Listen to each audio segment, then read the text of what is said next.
محترم احباب تشریف فرمائیں، بلند آواز سے صلوات پڑھیں۔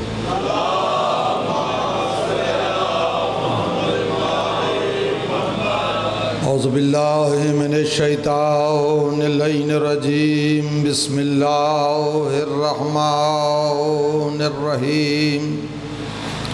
الحمدللہ رب العالمین والعاقبۃ لأہل التقوی والیقین، والصلاة والسلام علی سید الانبیاء والمرسلین، سیدنا و نبینا و شفیع ذنوبنا و طبیب قلوبنا ابی القاسم محمد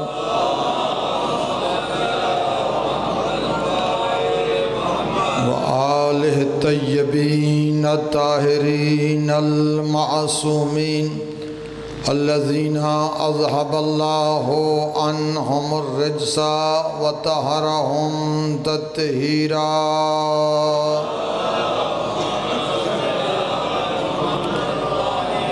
سیما الامام المنتظر الحجت الثانی العشر، روحی وارواح العالمین لمقدمہ الفدا، ولعنت اللہ علی اعدائہم من یومنا ھذا الی قیام یوم الدین۔ اما بعد فقد قال اللہ سبحانہ وتعالی فی محکم کتاب الحمید والفرقان المجید، بسم اللہ الرحمن الرحیم۔ والذین آمنوا بہ وعزروہ ونصروہ واتبعوا النور الذی انزل معہ اولئک هم المفلحون۔ صلوات پڑھیں محمد۔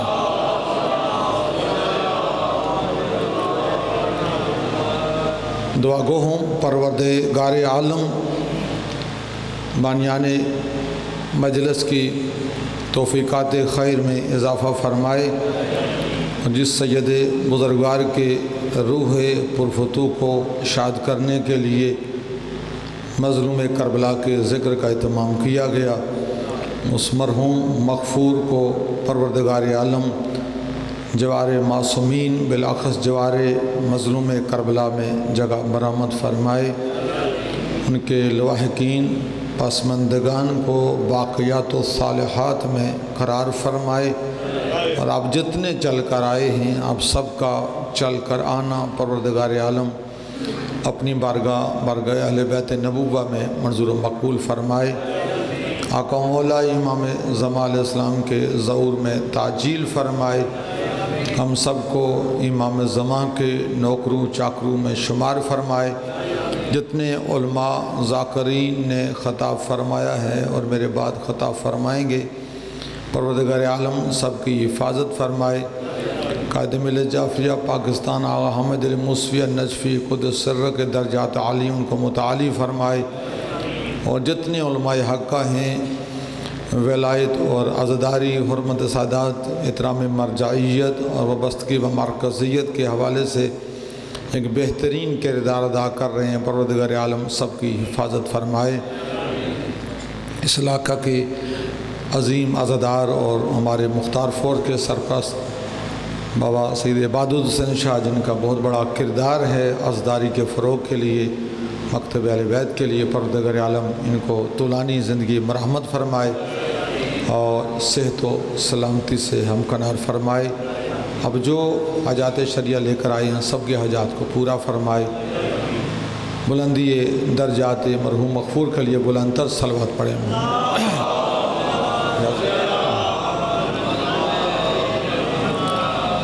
قرآن کریم کی جس آیے مجیدہ کی تلاوت کا شرف حاصل کیا گیا،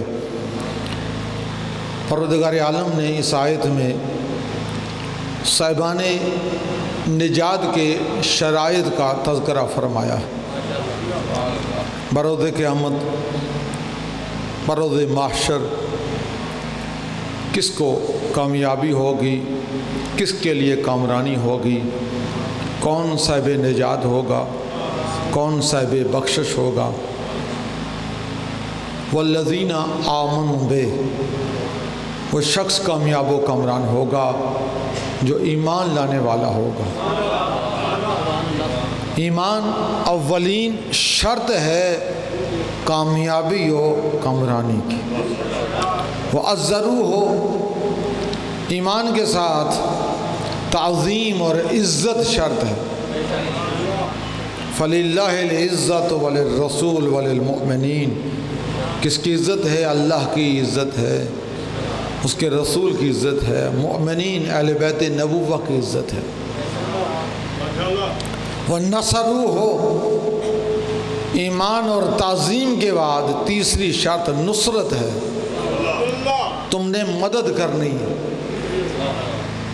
آج دنیا آل محمد کی استمداد کی منکر ہے، جبکہ اللہ قرآن میں فرماتا ہے قیامت کے دن وہی کامیاب ہونے والے ہوں گے جو دنیا میں مدد کر کے آئیں گے۔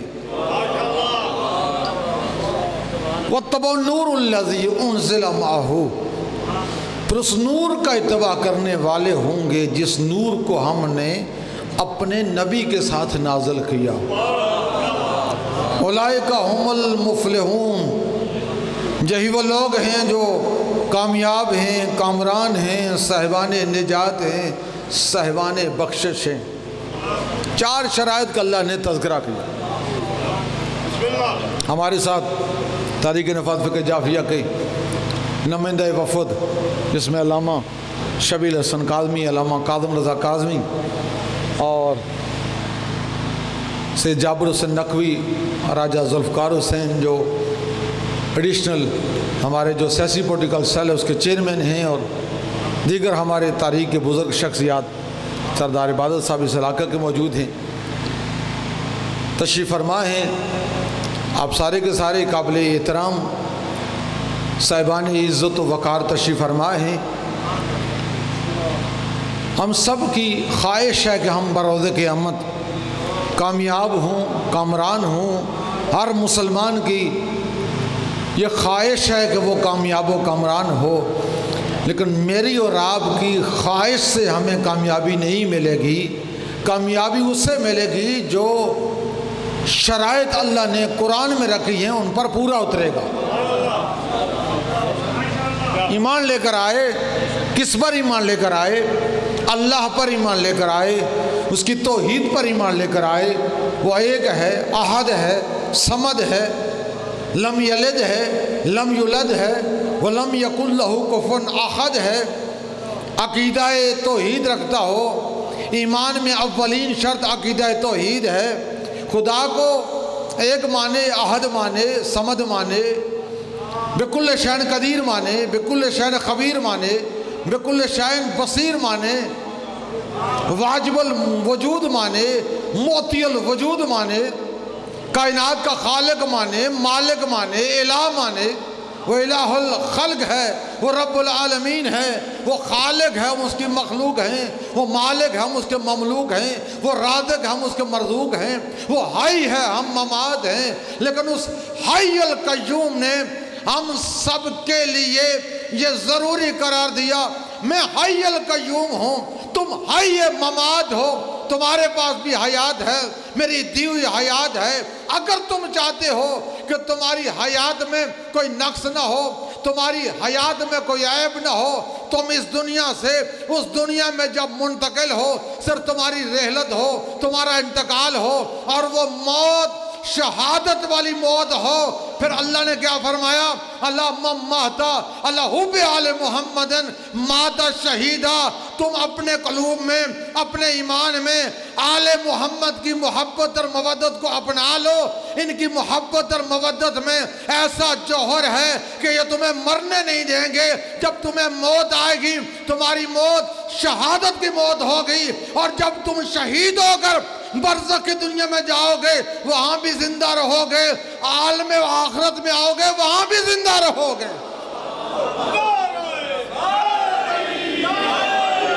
وہ حی القیوم ہے، اس نے ہمیں حی ممات بنایا۔ اب حی ممات اور حی القیوم کے درمیان اللہ نے آل محمد کو واسطہ فیض الہی قرار دیا اس جہان تکوین میں۔ جو بھی ان کی محبت اور مودت ولا اور عزا لے کر آئے گا وہ عام مومن نہیں ہوگا، وہ برگزیدہ مومن ہوگا، وہ مقرب مومن ہوگا، وہ کامیاب مومن ہوگا۔ تو ہر مومن کی خواہش ہے وہ جنت میں جائے، لیکن جنت میں جانے کے لیے اللہ نے جن کو وارثان جنت قرار دیا ہے، جن کو مالکان جنت قرار دیا ہے، ان کی ولا اور عزا کو ہونا ضروری ہے۔ ایمان اولین شرط نجات والوں کی والذین آمنوا بے، اور دوسری وَعَزَّرُوهُ ہو، عزت کرو۔ اللہ کی عزت ہے، اس کے رسول کی عزت ہے، اور اہل بیت نبوت کی عزت ہے۔ عزت کا مفہوم کیا ہے؟ اگر کوئی کسی انسان کو صاحب عزت مانتا ہے اور اس کے والدین کو صاحب عزت نہیں مانتا، اس کی اولاد کو صاحب عزت نہیں مانتا، تو وہ اس کو بھی صاحب عزت نہیں مانتا۔ آج جو پاکستان کے معروضی حالات ہیں وہ آپ کے سامنے ہیں۔ نیشنل اسمبلی میں جو ترمیمی بل فوجداری پیش کیا گیا ہے 298، اس میں یہی تقاضا کیا گیا کہ عزت کرو، عزت کرو، بے احترامی نہ کرو۔ ہم تو 1400 سال سے یہ کہہ رہے ہیں کہ جو صاحبان عزت ان کی عزت کی جائے، جو صاحبان صلوات ان پر صلوات پڑھی جائے، جو صاحبان سلام ان کو سلام پیش کیا جائے۔ یہ ہمارا کہنا نہیں ہے، اللہ نے قرآن میں فرمایا سلام علی آل یاسین، سلام علی یاسین پر۔ یاسین کون ہے؟ رسول اعظم۔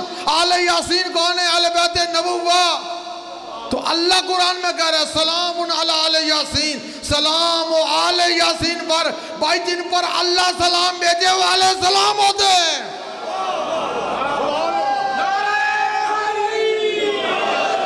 اللہ جن کو علیہ السلام کہنا چاہتا ہے، جن پر سلام بھیجنا چاہتا ہے اور سلام بھیج رہا ہے، تم اگر بلو کے ذریعے سے کہو کہ وہ علیہ السلام نہیں ہے، رضی اللہ ہیں، یہ تمہارے بل جو بلو میں جائیں گے۔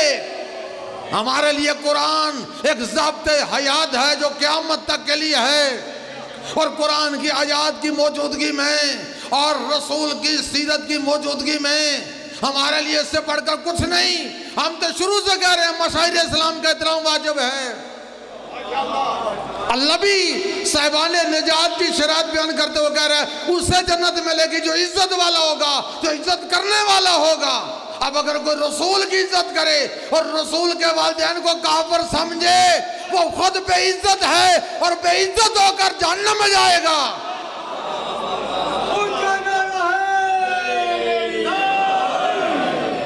اگر کوئی رسول کو صاحب عزت مانے، رسول کے والدین کو، کون ہیں؟ شجرہ طیبہ والے۔ یہ ہو سکتا ہے؟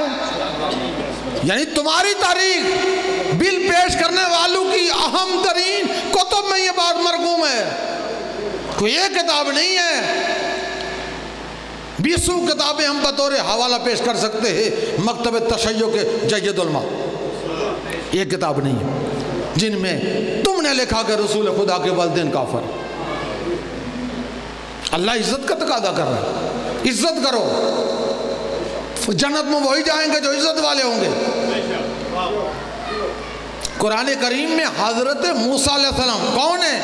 ہمارے نبی کے امتیوں میں سے ایک امتی ہیں، ہمارے آقا سید ہیں، سردار ہیں۔ حضرت آدم سے لے کر حضرت عیسیٰ تک اللہ نے جتنے انبیاء کو بھی نبوتیں اور رسالتیں دی، سب کے لیے شرط رکھی اس وقت نبوت اور رسالت ملے گی، اس وقت کتاب و حکمت ملے گی جب میرے آخری نبی حبیب مصطفیٰ کی نبوت پر ایمان لے کر آؤ گے۔ نبی کی نبوت کے طفیل میں انبیاء کو نبوتیں اور رسالتیں ملتی ہیں۔ اس نبی کی عظمت و بزرگی، احترام و احتشام کا کیا عالم ہوگا۔ حضرت موسیٰ علیہ السلام ہمارے نبی کے غلاموں میں سے غلام، امتیوں میں سے ایک امتی ہے۔ تو ہم کہتے ہیں رسول کے والدین کافر، نعوذ باللہ من ذالک۔ حضرت موسیٰ علیہ السلام جب دنیا میں آنا چاہتے تھے، فرعون کو نجومیہ نے بیان کیا کہ ایک موسیٰ نامی شخص آئے گا جو تمہارے تخت و اقتدار کو ختم کرے گا۔ فرعون نے کیا کیا؟ کہا میں اسے دنیا میں نہیں آنے دوں گا۔ کیا کیا؟ اعلان عام کیا، جن ماؤں کے شکموں میں بچے ہیں ان کو قتل کر دیا جائے۔ کتنے ہزار بچے ماؤں کے شکموں میں قتل کرا دیے گئے کہ موسیٰ نہ آئیں۔ اللہ قرآن میں فرماتا ہے اللہ یعلم حین یجعل رسالتہ، اللہ جانتا ہے کہ اس نے اپنی رسالت کو کہاں پر رکھنا ہے۔ یہ فرعون ہے جو چاہتا ہے کہ موسیٰ نہ آئیں، وہ اللہ جو چاہتا ہے کہ موسیٰ آئیں۔ رست و ہدایت کی ذمہ داری سے عہدہ برآں ہو، صاحب نبوت بنے، صاحب رسالت بنے، صاحب شریعت بنے، صاحب کتاب بنے۔ فرعون نے لاکھ کوشش کی۔ اب اللہ قرآن میں کیا فرماتا؟ جب حضرت موسیٰ کی ولادت کا وقت قریب آیا، اللہ قرآن میں فرماتا ہے اوحینا الی ام موسیٰ، ہم نے موسیٰ کی ماں کو وحی کی۔ اے موسیٰ کی ماں، آنے والا بچہ عام بچہ نہیں ہے، ہم نے اسے رسول بنانا ہے۔ جب موسیٰ کی ولادت ہو، حالات بڑے کٹھن ہیں، بڑے سخت ہیں، موسیٰ کی ولادت ہو، اسے پیٹی میں ڈال کر اپنا دودھ دینا ہے اور پیٹی میں ڈال کے دریا نیل کے حوالے کر دینا ہے۔ تفصیلات ہیں، میں صرف تلخیص سے بیان کرنا چاہتا ہوں۔ حضرت موسیٰ کی آمد ہوئی اور حضرت موسیٰ کی مادر گرامی نے ان کو دودھ دیا اور پیٹی میں ڈال کر دریا نیل کے حوالے کیا۔ پیٹی تیرتے تیرتے فرعون کے اس محل کے قریب آئی جہاں فرعون اور حاسیہ بنت مزاحم سیر و تفریح کے عالم میں تھے۔ جیسے ہی حضرت آسیہ بنت مزاحم نے اس پیٹی کو دیکھا کہ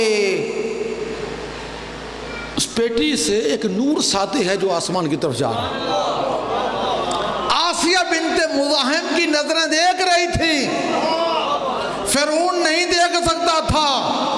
جیسے ہی قریب آئی بیٹی، حضرت آسیہ بنت مزاحم نے اٹھا لیا اور کہا کہ اس بچے کی تربیت تو میں کروں گی، اس کو تو میں پالوں گی، اور اپنے گھر میں لے کر آئی۔ اب نتیجہ دینا چاہتا ہوں، وہ لوگ جو رسول کی تو عزت کرتے ہیں، رسول کے والدین کی عزت نہیں کرتے، اور بلوں کے ذریعے سے ہمیں سمجھانا چاہتے ہیں کہ ہم عزت کرتے ہیں، ہم وقار والے ہیں، ہم عزت دلوانا چاہتے ہیں اور زبردستی منوانا چاہتے ہیں۔ ہم ان کو بتانا چاہتے ہیں اگر تم رسول کے والدین کی عزت نہیں کرو گے، رسول خدا کے والدین کو صاحب احترام اور احتشام نہیں مانو گے، تو تمہاری عزت رسول پر فرق آئے گا۔ حضرت موسیٰ کی ماں کو اللہ نے حکم دیا کہ تم نے اسے دودھ دینا ہے، اور جب آسیہ بنت مزاحم اپنے محل میں حضرت موسیٰ کو لے کر آئیں، اور ایک مرتبہ بچہ ہے، اسے خوراک کی ضرورت ہے، اسے دودھ کی ضرورت ہے، اور دیکھا کہ دودھ ہے نہیں۔ اس دور کی جو دائیاں تھیں، دودھ دینے والی دائیاں تھیں، ان کو بلایا۔ 400 کے قریب خواتین کو بلایا گیا، لیکن جیسے ہی کوئی خاتون حضرت موسیٰ کو دودھ پلانے کے لیے آتی ہے، حضرت موسیٰ اسے دیکھ کر اپنا چہرہ دوسری طرف رکھ کر لیتے ہیں، اس لیے کہ اللہ قرآن میں فرماتا ہے وہ حرمنا علی المراضع، ہم نے موسیٰ پر موسیٰ کی ماں کے علاوہ باقی خواتین کا دودھ حرام قرار دیا تھا۔ موسیٰ پر موسیٰ کی ماں کے علاوہ باقی خواتین کا دودھ حرام قرار دیا تھا، اس لیے کہ جس کو ہم نبی بناتے ہیں، جس کو ہم رسول بناتے ہیں، اس کے جسم میں ناپاک غذا، حرام غذا جا نہیں سکتی۔ وہ موسیٰ ہیں جو ایک دن کے ہیں لیکن سمجھتے ہیں مجھے کس کا دودھ پینا ہے اور کس کا نہیں پینا۔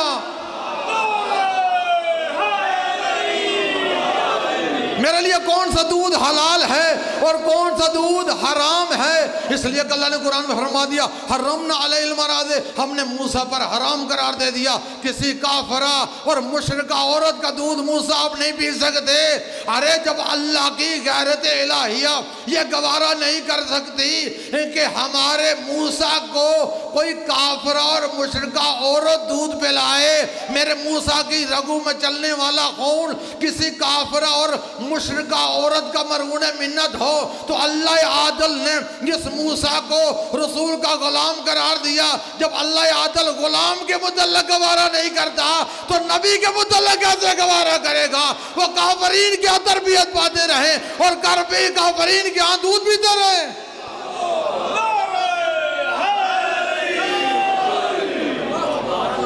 کتنے ایسے واقعات ہیں قرآن مجید میں. اللہ قرآن میں فرماتا ہے وَتَقَلَّبَكَ فِي السَّاجِدِينَ. اے میرے حبیب آپ عام ہستی نہیں ہیں، آپ کے والدین کوئی عام ہستیاں نہیں ہیں. ہم نے اس خاندان سے اور اس نسل سے آپ کو قرار دیا جس کے سارے سجدہ کرنے والے تھے. اب ان نسلوں سے منتقل ہو کر آئے. تقلبک بالساجدین. اور آپ کی زیارت میں کیا ہے؟ اشہد انک کنت نورا فی الاصلاب الشامخہ والارحام المطہرہ. اے نبی ہم گواہی دیتے ہیں اشہد انک کنت نورا فی الاصلاب الشامخہ. جس صلب میں رہے ہر صلب نور شامخ. وارحام المطہرہ. جس رحم میں رہے ہر رحم پاک. جب قرآن کا یہ فیصلہ ہے اور تم کہتے ہو کہ رسول خدا کے والدین کافر تھے. رسول خدا کے والدین کو کافر کہنے والے آج کس منہ سے کہہ رہے ہیں کہ بھائی ان کے اصحاب اور ان کے ازواج کی عزت کی جائے؟ ان کی عزت ہے، رہے گی. اصحاب رسول کی نسبت رسول کے ساتھ، ازواج رسول کی نسبت رسول کے ساتھ. وہ امہات المومنین ہیں، وہ اصحاب رسول ہیں، وہ اہل بیت رسول ہیں. میری اور آپ کی اگر نسبت رسول کے امتی ہونے کے اعتبار سے ہے تو ہمیں بھی بروز قیامت اللہ رسول کے امتی ہونے سے کے اعتبار سے اٹھائے گا کہ جو آخری رسول کے امت والے وہ آگے بڑھیں. ہماری امت رسول سے اگر یہ نسبت ہے تو جن کو اللہ نے رسول کا اہل بیت قرار دیا ہے، رسول کا اصحاب قرار دیا ہے اور رسول کے ازواج قرار دیا ہے، ان کا کتنا عزت و احترام ہے. لیکن اس چھتری کے سائے میں تم کیا کرنا چاہتے ہو؟ تم نے اس سے پہلے جو بل بنیاد اسلام بل پیش کیا اور اس میں تم نے یہ کہا کہ اہل بیت نبوہ کو رضی اللہ تعالی عنہ کہا جائے، علیہ السلام نہ کہا جائے. ہم سمجھتے ہیں کہ تمہارے اس بلوں کے اندر کیا کچھ وہ گنونی سازشیں مضمر ہیں. تم اس ملت پر کون سے نظام کو مسلط کرنا چاہتے ہو، لیکن آقا موسوی نے جس طرح اپنی بصیرت اور علم اور فکر سے تمہاری ہر سازش کو ناکام بنایا ہے. انشاءاللہ العزیز یہ ملت تشیع کا جو مرکز ہے، یہ مرکز انشاءاللہ اور مرکز حقوق تشیع کے لیے ہر قدم پر آگے بڑھے گا، ہر موڑ پر آگے بڑھے گا اور ہر دشمن شیعت کو منہ توڑ جواب دے گا. اور اس پاکستان میں رہتے ہوئے جس پاکستان کے بنانے میں ہم تشیع کے افراد کا کردار تھا، قائد اعظم علیہ الرحمہ مسلکن اہل تشیع سے تعلق رکھتے تھے، انہیں پاکستان کو بنایا اور بناتے ہوئے کیا پیغام بنایا، کیا پیغام دیا؟ پاکستان کا مطلب کیا؟ لا الہ الا اللہ. اب بتائیں بنا لا الہ الا اللہ کون بنا؟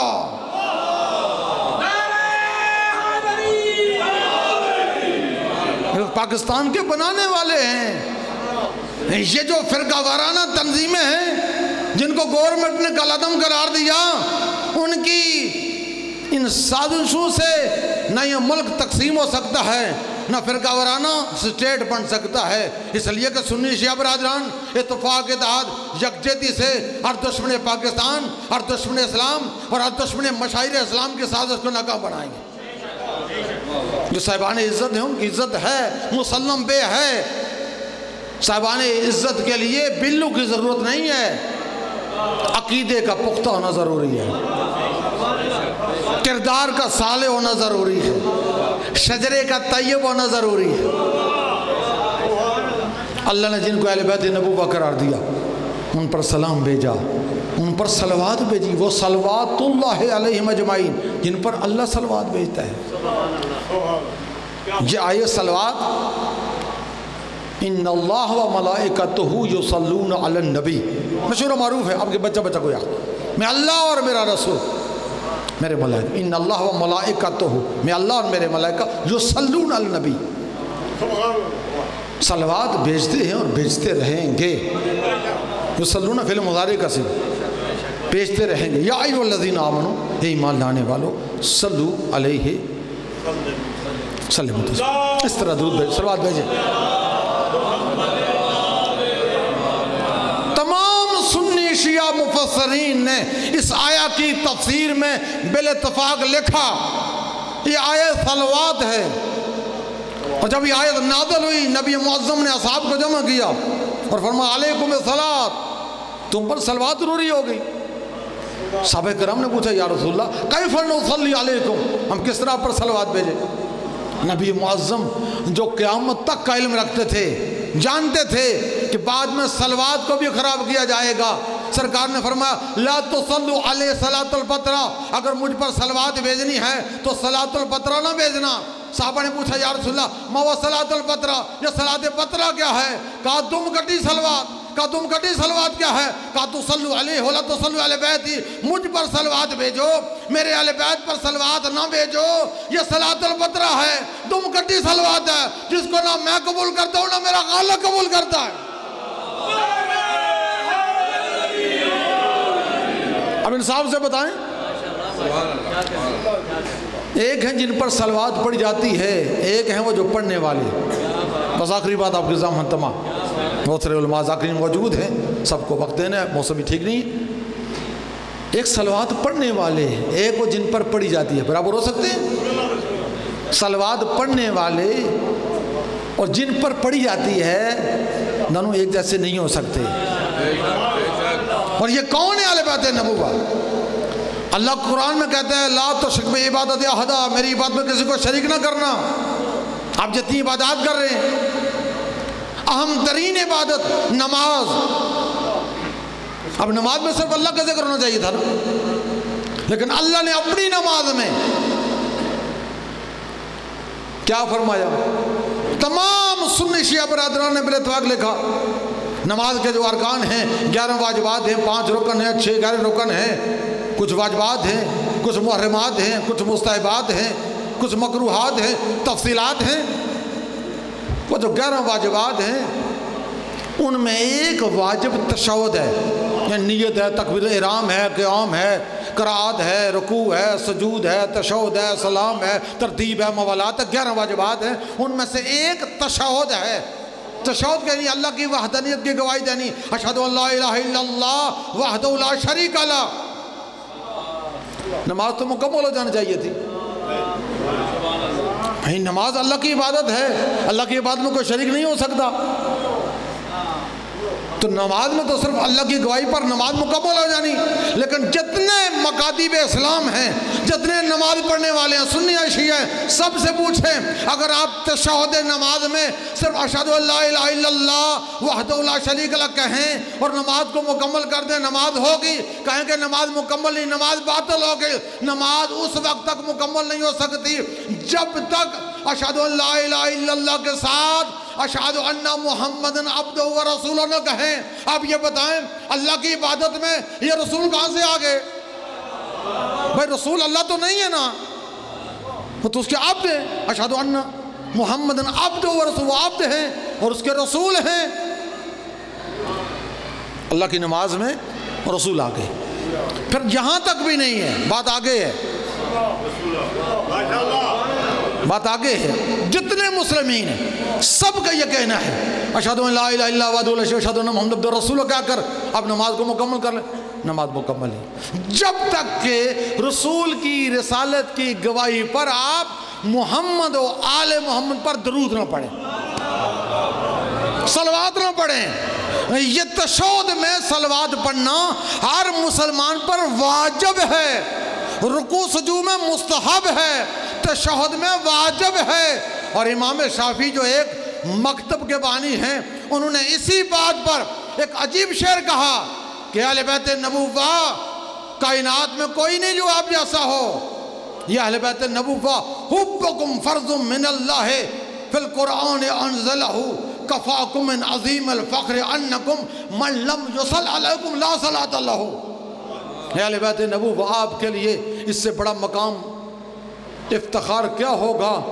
حبکم فرض من اللہ فی القرآن انزلہ، کہ اللہ نے آپ کی محبت کو قرآن میں فرض بنا کر نازل کی۔ آگے وہ تشہد میں درود والی بات کہی، کفاکم من عظیم الفخر انکم، آپ کے لیے سے بڑا مقام افتخار اور کیا ہو سکتا ہے، من لم یصل علیکم لا صلاۃ لہ، اگر کوئی اللہ کی نماز پڑھتا ہے اور اس نماز میں آپ پر صلوات نہیں بھیجتا، لا صلاۃ لہ، اس کی نماز قبول ہی نہیں ہوتی۔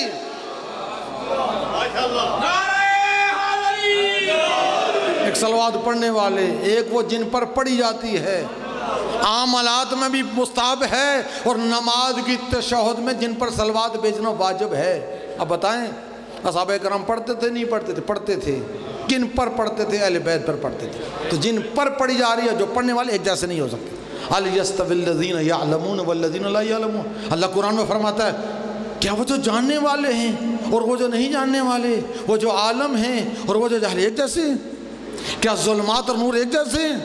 کیا دن اور رات ایک جیسے ہیں؟ کیا زمین اور آسمان ایک جیسے ہیں؟ کائنات کی کوئی چیز بھی اللہ نے ایک جیسی نہیں بنائی، ہر چیز میں تفاوت رکھا، ہر چیز میں تفاوت رکھا۔ تو ایک ہیں سلام والے جن پر سلام بھیجا جاتا ہے، ایک ہے صلوات والے، ایک ہے اجر رسالت والے، ایک ہے راسخون فی العلم، ایک ہے اہل ذکر، ایک ہے وارثان قرآن، ایک ہے اہل وسیلہ، یہ اور ہیں، اور وہ اور ہیں جن کی محبت اور مودت کو تم واجب قرار دینا چاہتے ہو، واجب نہیں ہے۔ لہذا آج کی اس مجلس کے توسط سے چونکہ قوم نے طریق نفاذ فقہ جعفری کی سپریم کونسل نے اپنی سپریم کونسل میں آقا موصوفی کی رحلت کے بعد مجھے سربراہ، جبکہ میں خادم کہتا ہوں قوم کا، سربراہ منتخب کیا ہے۔ اب ہماری یہ اخلاقی یہ فریضہ ہے ہمارا کہ ہم جہاں مجلس پڑھیں، جہاں پر جائیں، وہاں قوم کو قومیات کے متعلق بھی آگاہ کریں۔ آج 9 فروری، کل آنے والا دن 10 فروری ہے۔ 10 فروری کو آقا موصوفی کا انتخاب دینا کے سرزمین پر ضلع جلم دینا میں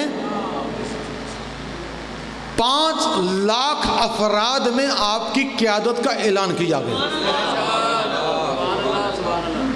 اور پہلی دن علامہ ضمیر الحسن دنیا عقیدہ کے بہت بڑی جید شخصیت، علامہ مرزا یوسف صاحب، علامہ حضرت زیدی صاحب، اور علماء، خطبہ، واعظین، عزاداران، ماتمداران، صافی حضرات، قوم کے نمائندہ 5 لاکھ افراد نے غدیری سنت کو ادا کرتے ہوئے آقا موصوفی کی قیادت کا اعلان 10 فروری 1984 سے لے کر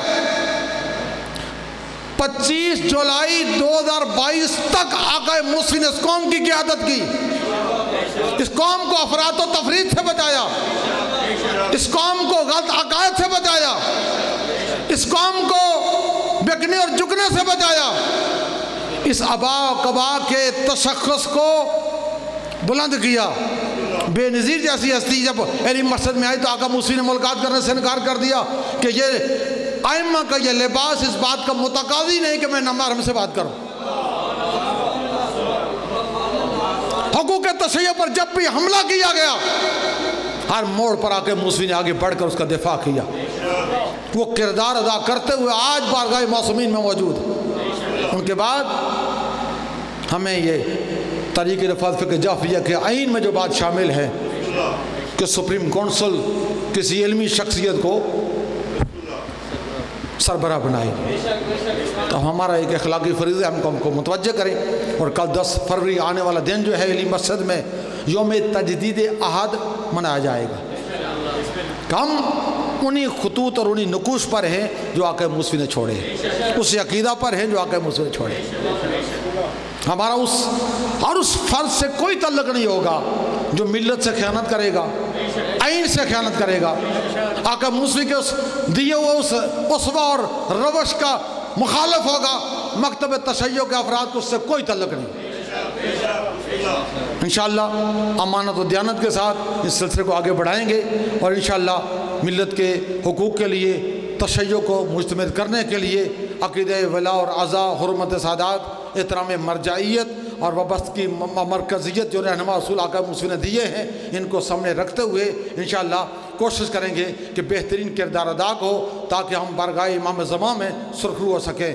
اس لیے آج کی مجلس میں یہی کہنا چاہتا ہوں کہ آپ تمام وہ بزرگ سادات ہیں، بزرگ عزادار ہیں، سردار عبادت حسین شاہ صاحب نے پہلے دن سے لے کر آج دن تک آقا موسوی کے اسی سلسلے سے مربوط ہیں، اور بہترین کردار مختار فورس کے حوالے سے، ازداری کے فروغ کے حوالے سے انہوں نے ادا کیا، جو تاریخ تشیع پاکستان کے چہرے پر سنہری روپ سے لکھا جا رہا ہے، اور آپ سب کا کردار ہے۔ انشاءاللہ العزیز ہم سب نے مل کر اس کاروان کو آگے بڑھانا ہے اور پاکیزہ مشن کے لیے ایک کردار ادا کرنا ہے۔ چونکہ مجلس ہے، ایک جملہ عرض کر کے اپنے بعد میں آنے والے ذاکر کو ٹائم دوں، چونکہ مجلس ہے، اور مجلس ہے ایک مومن کے روح پرفتو کو شاد کرنے کے لیے۔ اور سید سجاد کی سیرت تھی کہ جب بھی مجلس ہوتی تھی سید سجاد جوتی میں جا کر بیٹھتے تھے، اپنے جد بزرگوار اور اپنے پدر بزرگوار اور اپنے برادران اور شہدائے کربلا کی عزاداری کرتے تھے۔ منحال کوفی، کوفہ سے آیا، امام سجاد کی خدمت میں ملاقات کرنے کے لیے آیا۔ جب آیا تو دیکھا کہ امام کی آنکھوں سے خون جاری ہے۔ منحال کوفی نے ایک سوال کر دیا، یا ابن رسول اللہ، یہ اتنا مدت مدید سے آپ خون رو رہے ہیں، مولا ایک سوال کرنا چاہتا ہوں، مولا یہ شہادت تو آپ کو ورثے میں ملی تھی، یہ تو آپ کی میراث ہے، مولا اتنے عرصے مدید سے آپ خون رو رہے ہیں۔ امام نے فرمایا، منحال تو نے ہمارے حق میں انصاف نہیں کیا، شہادت تو ہمارے ورثہ میں ہے، لیکن مجھے یہ بتائیں کیا خیام کا جلنا بھی ہمارے ورثہ میں ہے؟ کیا زینب و کلثوم کی چادروں کا لٹنا بھی ہمارے ورثے میں ہے؟ کیا سکینہ کے چہرے پر تماچوں کا چلنا بھی ہمارے ورثے میں ہے؟ کیا کوفہ و شام کے بازاروں اور درباروں میں ان رسول کی بیٹیوں کا جانا بھی ورثے میں ہے؟ منحال تو نے ہمارے حق میں انصاف نہیں کیا۔ منحال، ارے یعقوب نبی کا ایک بیٹا یوسف آنکھوں سے اوجھل ہوا تھا، اور اتنا روئے کہ آنکھوں کی بینائی ختم ہو گئی۔ منحال میں تجھے کیا بتاؤں، میدان کربلا میں 18 جوانان بنی ہاشم میرے سامنے ذبح ہوتے رہے، اور پھر ذبح کرنے پر ایک دفعہ نہ کیا گیا۔ ارے شہدائے کربلا کی شہادت کے بعد ان کی لاشوں کو پامال کیا گیا، منحال پامالی پر بھی ایک دفعہ نہ ہوا۔ پھر خیموں کو آگ لگائی گئی، اور چلتے ہوئے خیموں سے علی و بطول کی بیٹوں کے سروں سے چادریں چھینی گئی۔ منحال یہ ایسا غم ہے جو قیامت تک رلائے گا۔ وَسِعَ عَلَمُ الَّذِي مُنْقَلِبٍ